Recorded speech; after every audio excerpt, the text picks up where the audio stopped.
the next level is making sure that if you want to continue to grow, you got to make sure that you're giving people uh, some content with some value in.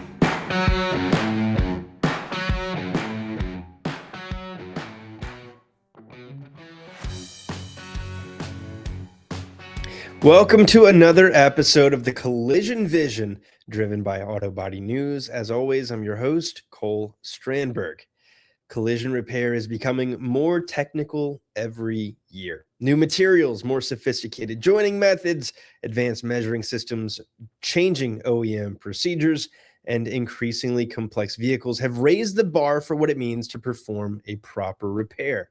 But ultimately, all of that technology still comes down to the person holding the tools or holding the equipment.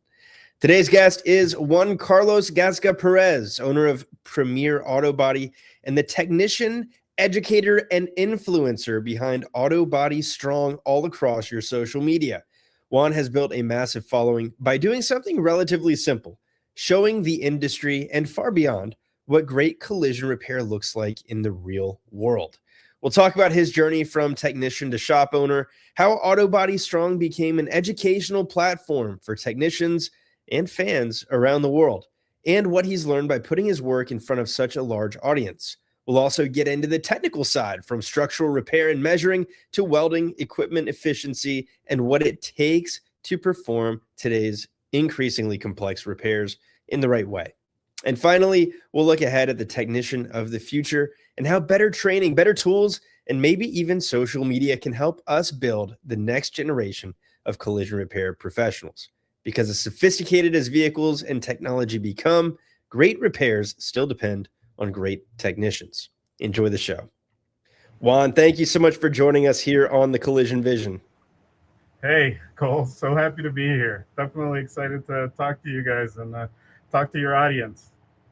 Looking forward to Uh, an awesome conversation, man. I'm a longtime follower of the content that you put out. Yours is a name, yours is a face, yours is a voice I've known and recognized for a long time. Super, super happy to have you here on the show. I think a lot of our listeners and viewers are going to be familiar with who you are and what you do. But to make sure, tell us in your own words, who are you, what's your background, and how did you get your start in collision repair? all right, guys. So my name is Juan Carlos Gasga Perez. I know it's a mouthful, but a lot of people know me on social media as Auto Body Strong. Um, Essentially, what I do is I am a content creator. So I'm also a shop owner. So I own the shop that you guys see here, and I film a lot of the processes and procedures that happen here in the shop. Um, that basically started the process really started a long time ago. I've been in the industry 21 years, something like that. um, yeah, so that's really what I do, Cole. I record videos of cool satisfying stuff, metal moving, stuff cracking, ripping stuff. Yeah, interesting stuff like that. I love it. If my count is correct, as of a few days ago, almost 500,000 followers. So whatever you're putting out there is just absolutely resonating with the industry and the broader public, apparently. Yeah. So we have, I think, close to well, it's four in the 400s, 420,000 on Instagram, and if you go to my Facebook account, which is attached to it, there's another 350 on there. So yeah, those numbers are pretty high for a guy like me that just has a phone and a regular job. Man, so Yeah, cool. A regular job is a stretch. Looking behind you for anybody watching this on YouTube, looks like an amazing shop, extremely well yeah. equipped. We'll talk about all of that. But Juan, what originally drew you into the collision repair industry? Okay, so Cole, I'm going to be 100% honest with you. I tripped and fell into the collision industry, and the reason why I say that is, so after high school, I knew that college was not something that I wanted to do. I was always really good with my hands. Even in high school, I was taking cabinet making classes. That's the kind of stuff that really drew me in. That's where I excelled. So after high school, I ended up going into the work field. I love cars, always have loved cars. Um, I come from a family that's very poor. So it kind of made sense to me to try to help and get into the workforce to be able to help my mom and kind of help the family and stuff going. So I ended up applying at a dealership called Mercedes Benz of Cary. They were opening up a new location. I would say a town over from where I was. So I ended up applying and going there. I started there just washing cars. Hey, it was a job. I was 19, 18, whatever age I was. Um, and yeah, basically started there. I was happy that I was making some money and that I could work with my hands and whatnot. So that's really what like started the fire for me, right? I'm like, goodness, like I really, really love cars. So there, I worked my way up from a car washer to the detail manager, and then the service on the service side as well. I was managing the service cleanup side, and so like little steps started evolving as I wanted more and more. I've always had that in me. I'm never quite happy with plateauing. You could call it a gift or a curse, man. I was going to Um, say blessing and a curse, I think. yes, because sometimes I lay in bed and I'm just like, you know, this is dangerous because I don't know if it'll ever stop. I really don't. So I've learned to manage that, and we'll get into that a little bit later. Manage that and take time to actually absorb the things that I have accomplished instead of, staying and dwelling in the things that I still want to do. But yeah, no. So back to where it was. Always it was always in me to just kind of push the envelope and want more and want more. So ended up becoming the manager there. And then my general manager saw how I was just thriving throughout every aspect. I was talking to customers and just growing in every way. So he ended up. They had wholesale cars that they would bring in, and then they would wholesale them off. And then they used to always lose on these cars because they would send them to the auction and they wouldn't make any money, right? So, I had the bright idea of, hey, I reached out to Ed. I was like, Ed, we have another stall in the far room. Why don't we take that stall and make it a wholesale cleanup stall, right? So when the guys don't have anything to do, I can basically go over there and they can move and kind of so I'm not taking from what they're doing and I can work on these wholesale cars. And so he thought it was a great idea. Um, Ended up becoming a reality. We made it a stall. And from there, all the cars that were being brought in, I was taking them apart. I was taking carpets out. I was pressure washing carpets. And that's how I started to really get to know cars a little bit more in depth. Um, so I would get, I don't know, 10, 12 cars ready for auction. And we ended up making these cars that we were losing on, or the dealership was losing on, and making money on these cars because of how well they presented at the auction.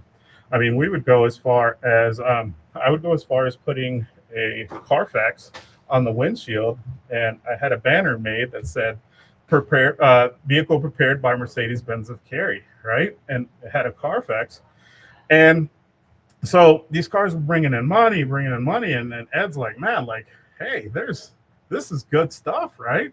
Because the people that were going to the auction were basically like, hey, where's those Mercedes Benz and Carry cars? Because all they had to do is take the stickers off. They were already detailed, cleaned up, ready to go, and put them on their lot, and they didn't have to do anything to them. Man. So this is kind of where I got in the body world side of it and started to basically dip my feet into body work. Some of these cars that they came in, they had a little bit of damage on it, like a bumper would be scraped, or it had some dents. So I told Ed, I said, hey, why don't we bump it up a step and take these cars over to the shop next door and see if they can pop out some of these dents and maybe get a bumper or two painted. It may make this car look even more appealing. So I did. I would take cars over there, and I got to know some of the guys over there. One very vital person that I will mention, that his name was Ridge. He was the PDR tech on the other side. Um, so yeah, that ended up kind of evolving. So the job evolved itself, but of course the money didn't, right?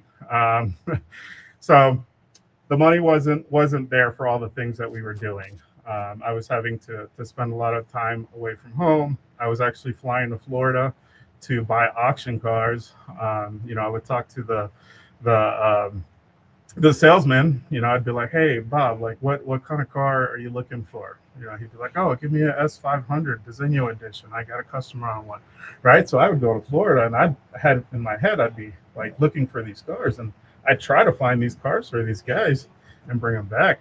So that just goes into depth how much time I was actually putting into this wholesale scenario with them, right? Um, and for every car that got sold, I made $5. Wow. So yeah, so that's where it started becoming a problem, because I could see and I was excited for the job. I was excited for I was creating. I was excited for the dealership, but I ended up asking Ed one day. I was like, "Hey, my unit needs to reap some benefits of this, this that's going on." And he's like, "Well, I can't pay you any more than what I'm paying you." And I'll be honest, I'm not scared. I was making like 40 grand um, Yeah. at that time as a car wash. Um, so I wasn't very happy, needless to say, because the money wasn't there. So I remember one night I was sitting in the back. Um, it was probably like 8 o'clock, and I see this car. I was the closer, so I was always in the back, waiting in case a car got sold, and I'd be able to have to get it ready and bring it up. And I was sitting out back, and I see this car creeping up, and it was Pete Brusock, my manager from the collision center, and he says, "Hey, Juan." I was like, "Hey, what's going on, Pete? What brings you around here, right?" And he goes, "Hey, are you happy here?" And I was like, "Actually, funny you ask. No, I'm not. I'm not. Happy with what I'm doing. I'm just not making any money." And these conversations had already happened with the person that I said earlier, Ridge.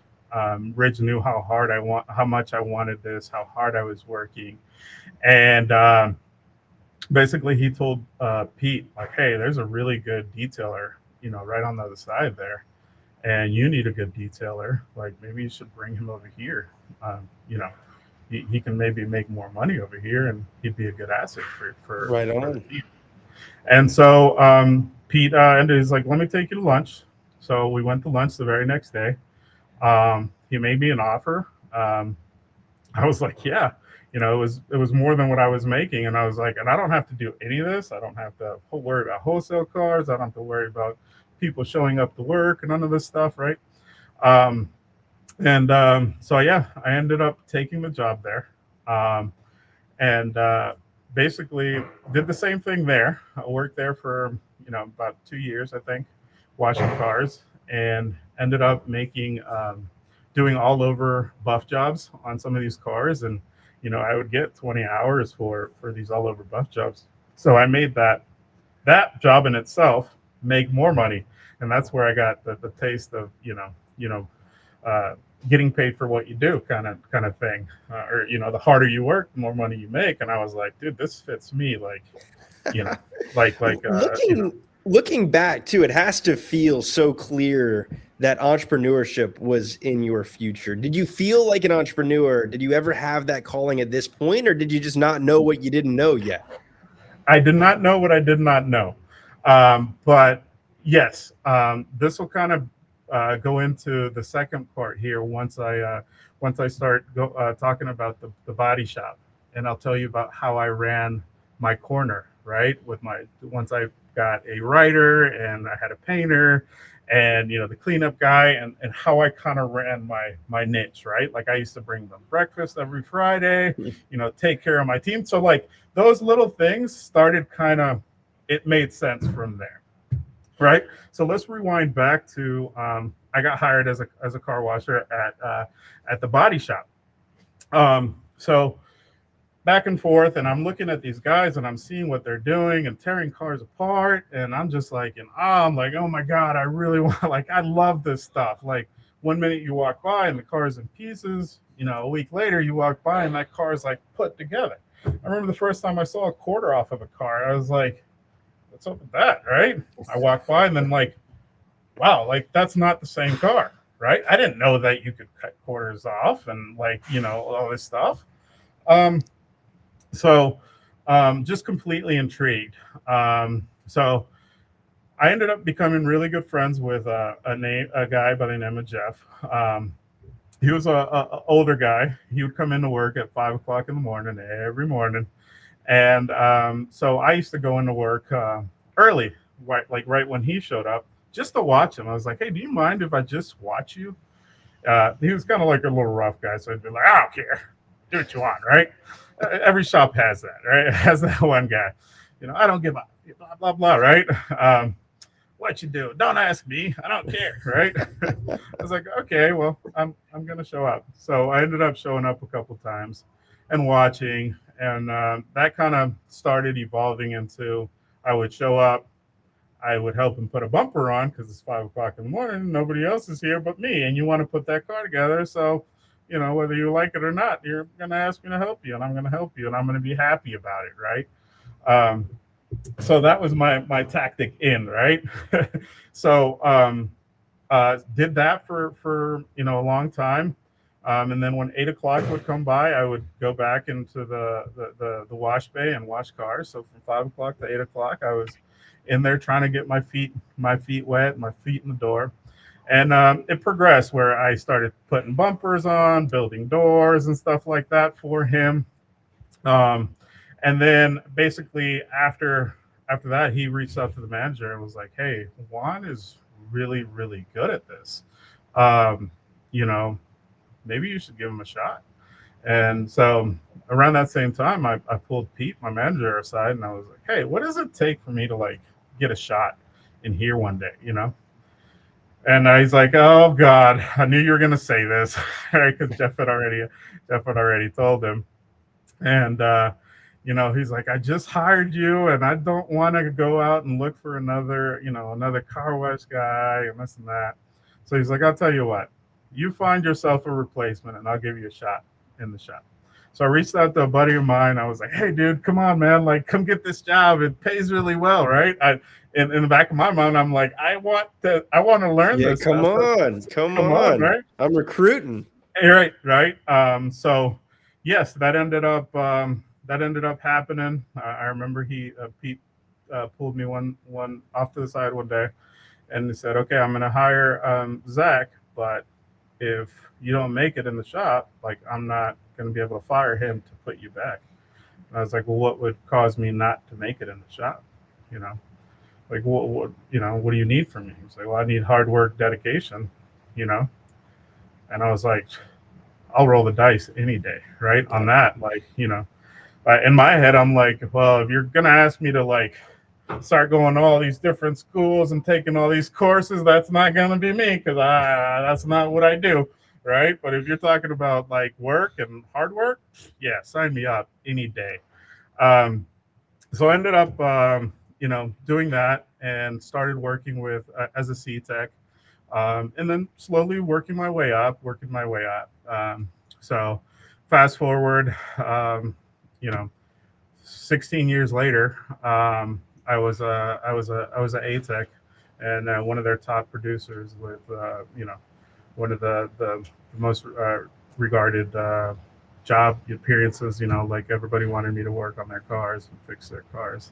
So that's kind of how my entry started into the collision world. Uh, Man, so many cool stories like that. You're either born into it, you love cars, you fall into it, or somewhere in between. Those are really the three different paths. And ultimately, I think something that was clear is even when you were an employee in the early days, you acted like an entrepreneur. And so, mhm. as I pointed out earlier, from an Yeah. outsider and in hindsight, it feels very obvious Yeah. moving toward ownership is something that's in your path. What has Yeah. ownership taught you that you might not have fully appreciated as an employee or as a technician? Oh goodness, man. Supplies. That's a big one.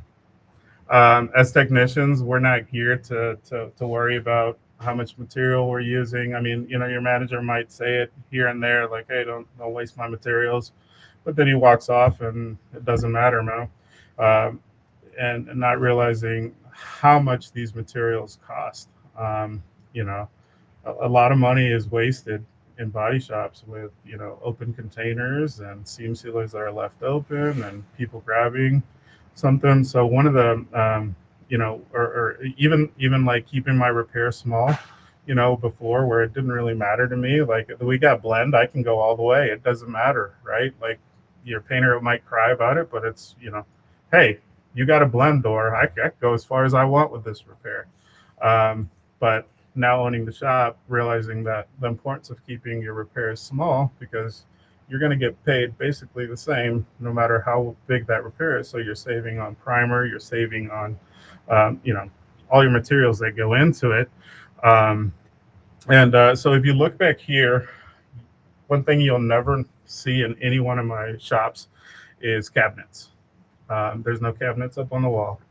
I am a firm believer that cabinets are a big waste of money, because what ends up happening, all these bottles, they end up going in there and they start packing up. And next thing you don't know what's in the back, and it's that's $50 or whatever it is for that that bottle or whatever. So uh, I didn't see it. I knew it, but I didn't really see that side of it. Now actually crunching the numbers and seeing, like, wait a minute, like we really need to run. So we run very lean on that side of it. As I use. I try not to keep a bunch of stuff here. It's useless for it to sit there. When I need it, I'll use it. And we have a good relationship with our jobbers and stuff. So stuff comes here to Premiere very quickly. I Um, love it. I love it. Well, and we're going to bounce back a fair bit yeah, to the business side of the conversation, but yeah, for now, I want to move the conversation on to Auto Body Strong. okay, A name that a lot of folks have associated yeah. with you specifically. Somewhere along your journey, you started documenting your work and teaching through social media. What made you start doing that and putting yourself out there? Okay, so I'm gonna have to bounce back to right in the middle of where I said looking back, 16 years later, here I am, a technician, right? So let's bounce back to working inside the shop. Um, so yeah, and my progression as coming up as a technician, I got to the point where um, there wasn't really a car out there that I couldn't fix, right? And work kind of started becoming, uh, I don't want to use the word boring, but yes, a little bit like a little bit of that, like a little bit like, okay, I'm not I'm not challenged. I want something else. I want something more.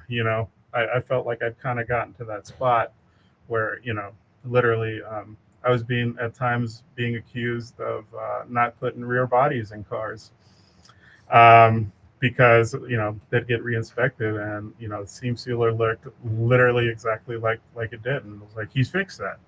And then I remember one time my my writer was like, no, the rear body's right there in the trash. Like, no, you put one in there.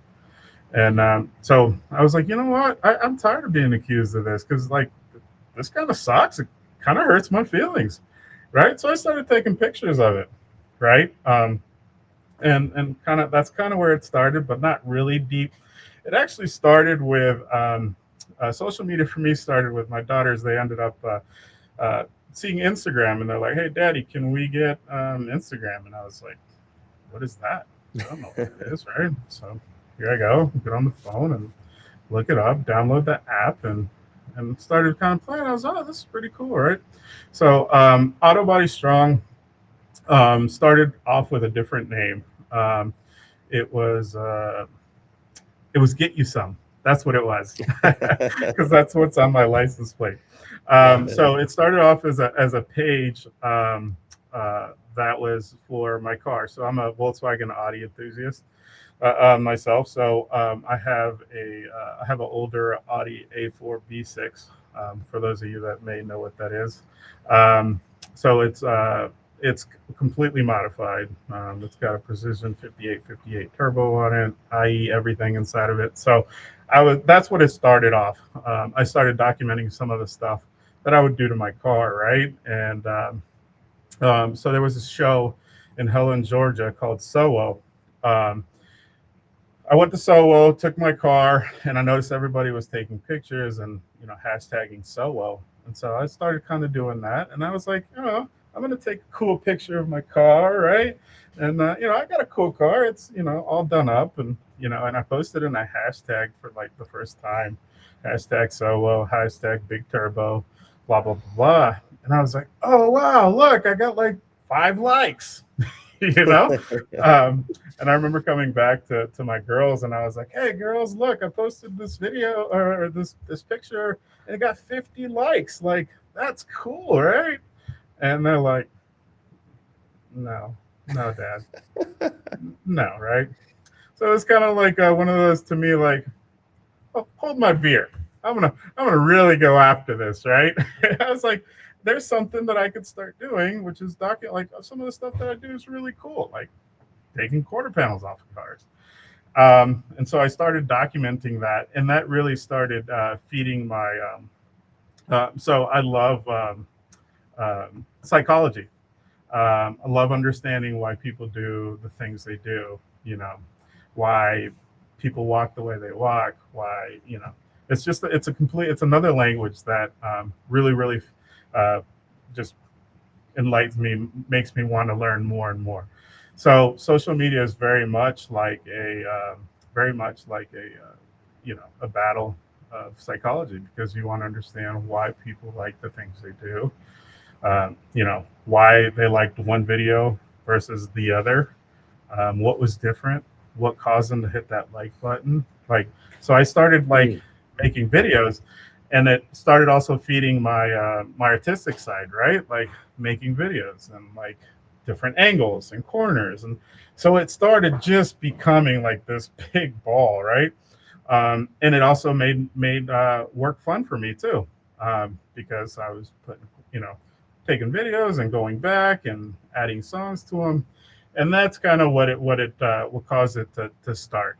Um, and that's really the beginning of it. And as I did it more, it got more traction. As I started learning tricks, it started to get more traction, and more traction and more traction. And next thing I started playing with the algorithm and trying to understand that. Right? I was like, oh man, if I post it this time, it'll probably have better chances of, and like, not knowing that I didn't take like a class or a course for this, right? But just in my head, I'm like, okay, so I did that, check mark, check mark, check mark. All right, what time should I post this one? All right, check mark. I'd post it here and then I kept like a mental memory of these things that I was doing, and ended up kind of like creating something that worked. And videos started, you know, the algorithms is really crazy thing. Ended up kind of just understanding it, and giving it and feeding it things it liked. And basically, it was like, I think we have something that we're just going to spread to everybody here. And next thing you know, it just kind of grew to where it's at now. Wildfire, man. It's incredible. It's really cool and inspiring to see this level of following and interest in a very Yeah, industry specific thing. Like I haven't yeah, seen those numbers before anywhere. yeah. Did Not not you not. Oh, it's Yeah, it's amazing. On the psychology side, number one, in yeah. your psyche, did you ever expect Auto Body Strong to become what it has? And number two, why do you think it has? What do you think technicians and viewers resonate with in the content that's made it such a hit? Okay, so for your first question, did I ever see it getting as big as it was? No, no. I knew that it would grow, but I remember when I thought 50,000 followers was a lot, and it then grew. Like, I hit 50, and it was like, all right, well maybe 80 is a lot. Oh, maybe 100's a lot. and it just kept growing up, growing and growing and growing. So no, I never thought that we would be hitting these numbers, just because there's not. I mean, in what we do, right? It's so localized. You think it, it, there just wouldn't be those kind of numbers for a auto body guy, right? Now there's some guys out there that are doing their own thing, builders and stuff like that. They've got these big numbers, and they've got all this cameras and crews, and they got all this extravagant stuff. And I'm just the guy with a phone, man. Like, so to me, like, to grow it even at this point is pretty amazing. Um, why do I think that they follow me? Well, it certainly isn't for my looks. And so I say that all the time, right? Like, it's not for my looks. Well, I don't know if I should push back or let that slide. I don't know what's weird. But we'll leave it alone. On. Leave it alone, Cole. Leave it alone. You're safe. No. So basically, I think they appreciate the genuine quality of the work that goes out there. Obviously, people, especially like guys, we're not going to follow other guys unless there's something that you're providing, that's something that you're giving. I also learned that too, right? In the algorithm, as things started kind of going down, I also understood that, okay, the next level is making sure that if you want to continue to grow, you got to make sure that you're giving people uh, some content with some value in it, right?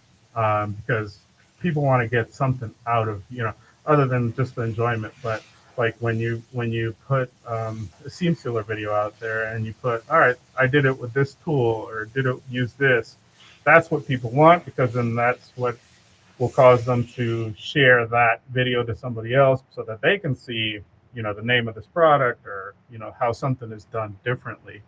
So obviously there's something that I provide that is of value to my followers, which keeps them there in yeah, as followers. So I think they like that. I think I would like to think that they like the idea that, I'm not your typical guy that's going to, not typical, but a guy that's going to get into internet arguments. Um, I don't engage. I just simply don't. The minute you engage in stuff like that, I'm a firm believer that you're giving up your power.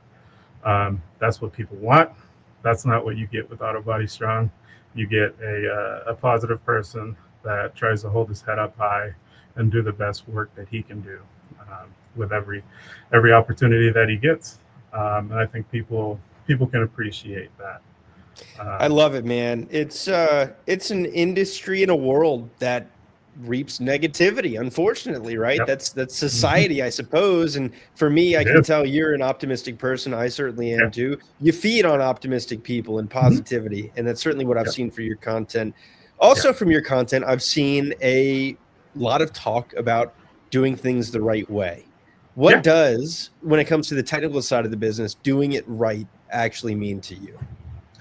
Well, I'll be honest with you. That has evolved as well. That has evolved from as I've grown as a technician. Even now, as a shop owner, doing it right means so much more, right? Because at times I feel like I have a target on my back, right?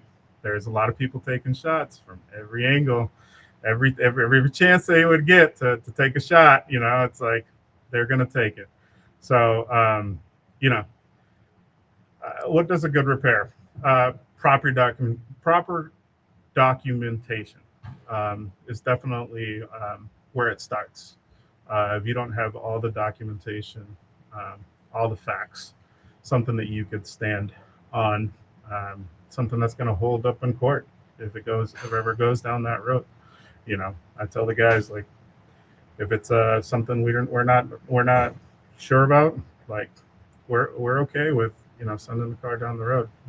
Not every car is going to be a car that we're going to work on, and I know that that's hard, a hard pill to swallow for as a business owner, because you want to capture every car that walks through the door. the reality is that not every customer that walks through that door is a customer that's going to fit Premier Auto Body's mentality and how we do things. So um, a proper repair definitely starts with having the correct information and all the information. Man, well, your content is training, so I'll bring up the word training as well. And OEM procedures and all of those things certainly play into it. How important is understanding OEM procedures before the repair even begins? Ah, very, very. I had a feeling you'd say that, but I still would throw it out anyway. Yeah, extremely important. Extremely important. Even, so we have a writer here. His name's Larry. Um, he doesn't like it when I say that he loves to read, but he does. I can tell he does. He feeds on it like crazy. Um, and he's really good at it.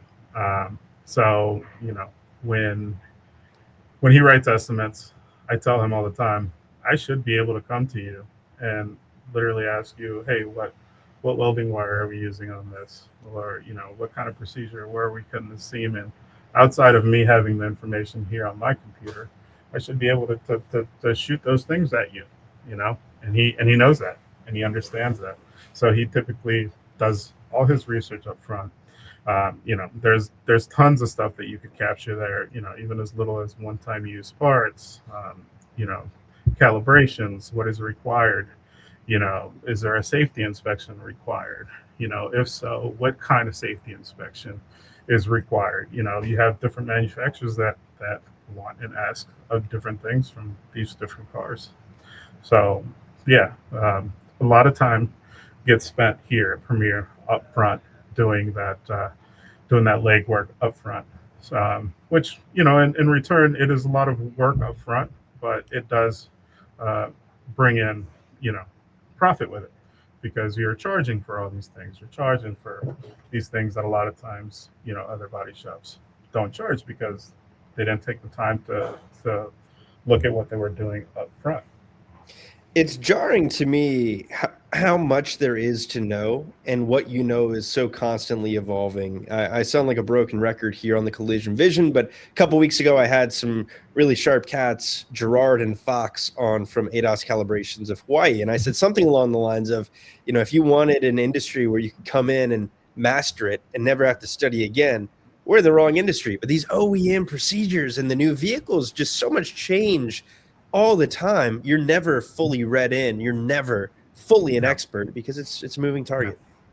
And even with like the OEM um, repair procedures, those change constantly. I've literally fixed a car before and knew beyond a shadow of a doubt that I read that a sectioning spotter and core panel was in a certain area, and a year later I go back to it and I check it and it's in a different spot. And it's like there's no way.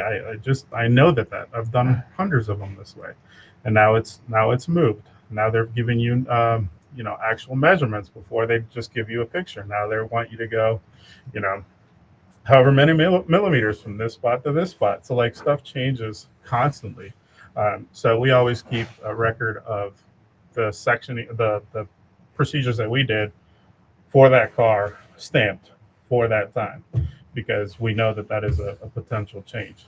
Um, and you can only do with the information that you have at that given moment. Uh, Let's talk structural repair. When a severely damaged vehicle comes into your shop, where does the process begin today? where does it start? So it literally starts with um, acquiring information of the car. We're actually working on one right now. Um, it's a car that's hit pretty bad, and although I feel like it's probably a total loss, it's going to get the proper steps, which is doing all your investigation, understanding your repair procedures, what is asked, what a repair would look like if it were to repair. So definitely a lot of that stuff happens up front. Uh, once you have here at Premier, like there's a bunch of different steps that we take with the customer to guide them through what this is going to look like. And every step of the way, we tell them, okay, now we're here.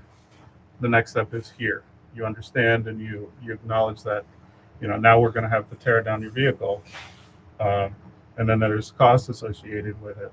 We have them sign and understand. Yep, okay, then we're going to move on, because we like to be 100% transparent with our customers. Um, you know, like I said, not every car is a premier car, but once I touch your car and I have your car in my shop, um, you know, it needs to be making money, and so we need to make sure that customers understand that, you know, at this point, whether it's you pay for it or your insurance company pays for it, if you decide to not proceed with this repair, um, it's a business that is going to charge you for what we have done. So we take it in a bunch of different steps. So back, I know kind of got off the topic there, but yeah, understanding what your repair is going to require, is where it first starts, right before, tear down, and then measurements. I know you've probably seen my social media. I'm a big guy for measurements. I love Point X. I love their vision system. I love Carliner's, you know, measuring stuff. I think it's top notch, and not too many things out there that are going to touch it. Truly. Um, and no, I'm not getting paid to say that, guys. No, no, of course not. Well, I'll tell you what, if for anyone watching on video, you can see the impressive Carliner lineup here over Mhm. your left shoulder. And it is impressive, man. You've obviously invested heavily in Yep. equipment. We talked about in the pre-show, I used to bleed Carliner blue and yellow as well. So I get it. I know it. Mhm. What makes a tool or a piece of equipment genuinely valuable to you? What makes it deserving of being in your shop? Um, a lot of things. I can pretty much hold the tool now because I've held so many, and look at it and see like, is this a good tool or is this not a good tool? Right. So my love for Carliner goes way back, right? Even well before social media. And as I've gotten a little bit more deep into this industry, um, I appreciate it more and more when things work, when things do their job well. Um, like the CTR9. Let's talk about that, right? So that's the resistance welder. It's one of my favorite ones. When that thing welds, like, I know beyond a shadow of a doubt, the way it sounds, the way it acts, the way it works, that I am putting a good solid weld in that car. Obviously, there's some test welds that you do before, but as you go, you can tell that this thing is really doing its job, and that goes with everything. Outside of their finish, their presentation, everything is organized. Everything is done with a purpose, and I really, really appreciate that. And all their tools, they're just done in a way that, there's some thought put into them, and that just goes very, very far with me. Awesome, man. Well, very good. I appreciate that. And again, impressive looking shop for anyone watching here on video. Looks amazing. I'd be remiss not to bring up something that is certainly near and dear to my heart. Based on your content, I believe near and dear to your heart. And you're actually out here doing something about it. We're constantly talking about the technician shortage. It's an issue. It has been now for a number of years. What do you think we're getting wrong about attracting people to this industry? And how has your content seemed to resonate with kind of the next generation of technicians? So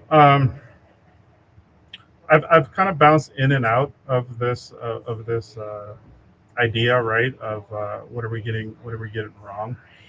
I think that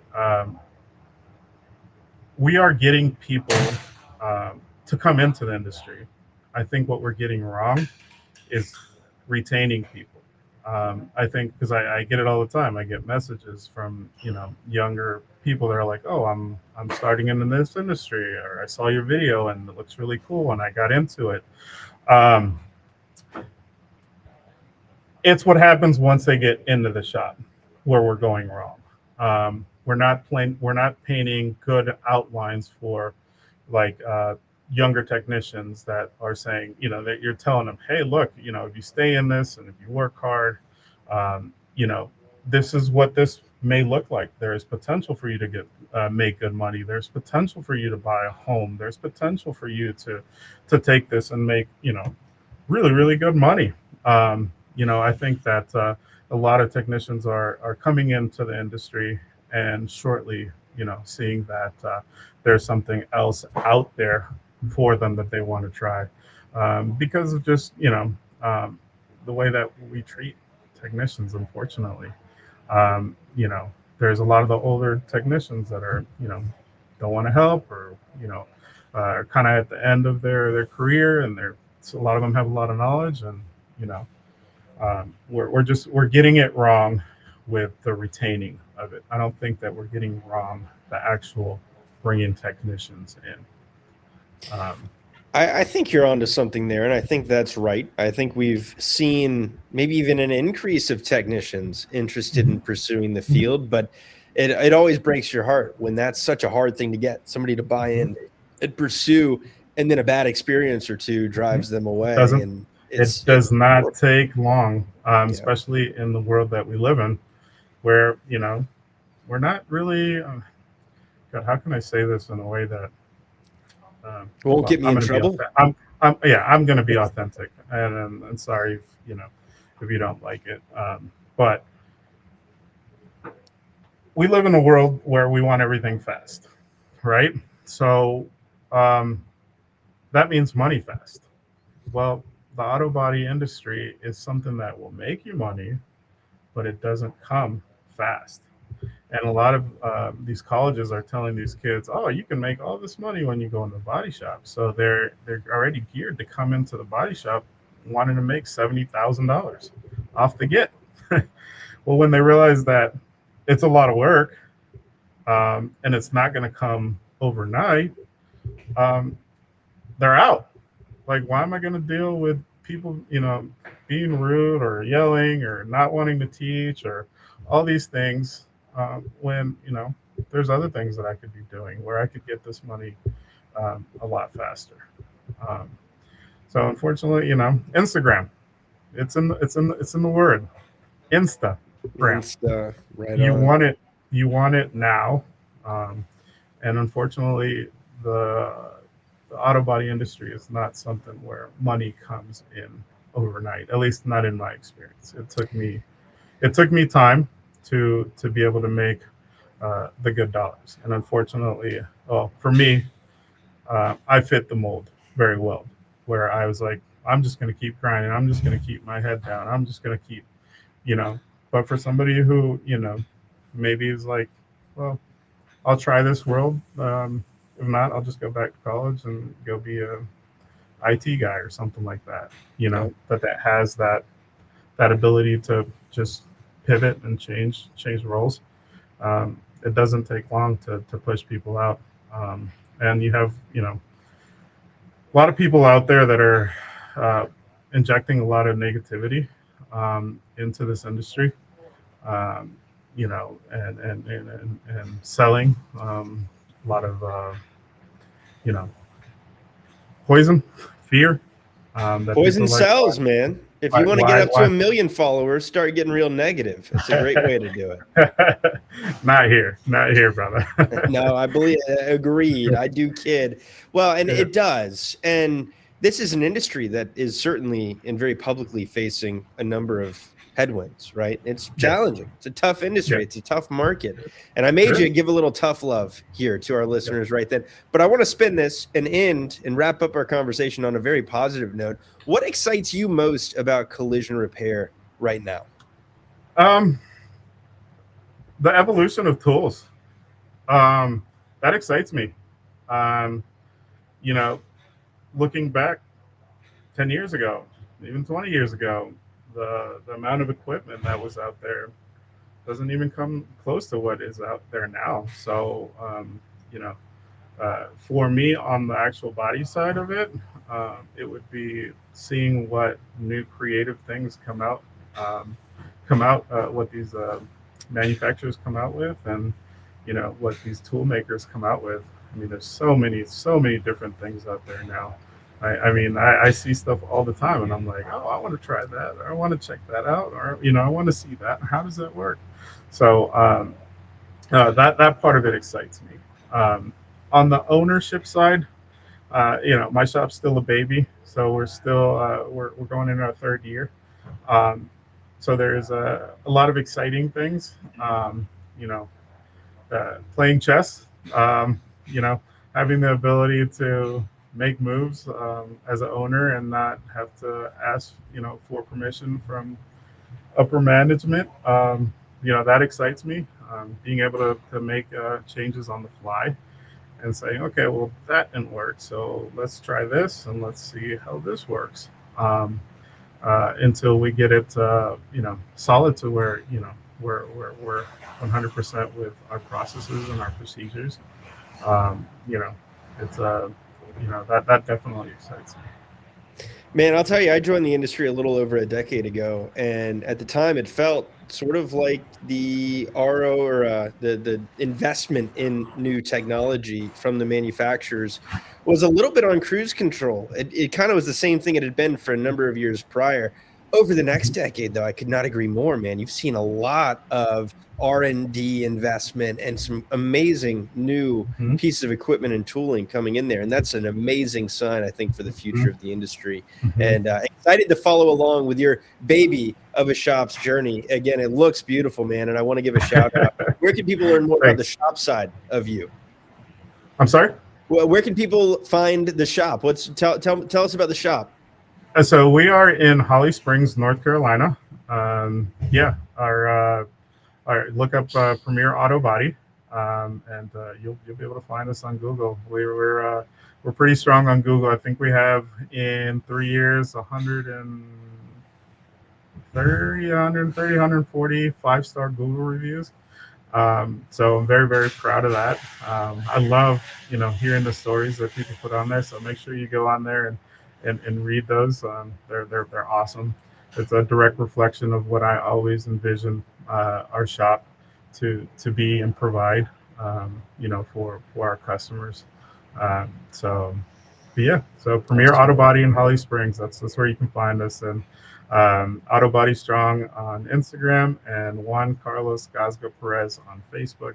Um, yeah, I've I'll searched my name include before. I've searched my name before, and pretty much comes up with everything. So, Nice. I will include all of those in the show notes. You Google my name, you'll get a lot of me and then some yeah, really scary guy with my name out in Seattle. So, Seattle. yeah, be weary. He's in prison. I am not. Is Man, he? you have a lot to be proud of, Juan, and been super appreciative of your time and throughout this conversation just been blown away by all that you have going on. So, I want to end this conversation on one last question for you, and that is when you think about everything that you've built and everything that you're building with the shop, Auto Body Strong, and the education that you're putting out in the industry, the influence you're making and having on the industry, what do you ultimately want your impact or your legacy to be? um, good repairs. Good repairs, surrounded with positivity.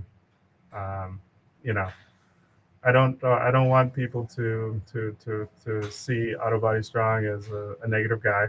That's not who I am.